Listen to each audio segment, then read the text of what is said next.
Hello guys, in this video I'm going to show you how to set the contrast level in the Lightroom app. But before that, don't forget to subscribe and leave a comment down below, because at 10,000 subscribers I'm going to show you my whole YouTube revenue statistics and growth strategy. So without further ado, let's just jump right into it. First we have to open up the Lightroom app.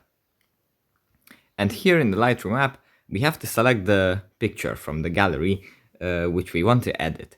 Let's say we want to edit this picture. We wait until it loads. And after it loads, at the bottom you find this slider with a lot of functions, but we have to select from this the light option.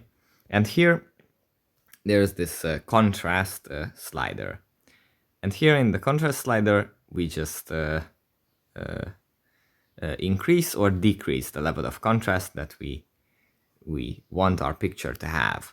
If we increase it, then this picture becomes very contrasted, and if we decrease it, then it's going to become smoother. So yeah, that's pretty much it for this video. Hope it was helpful for you guys, and see you in the next one. Bye.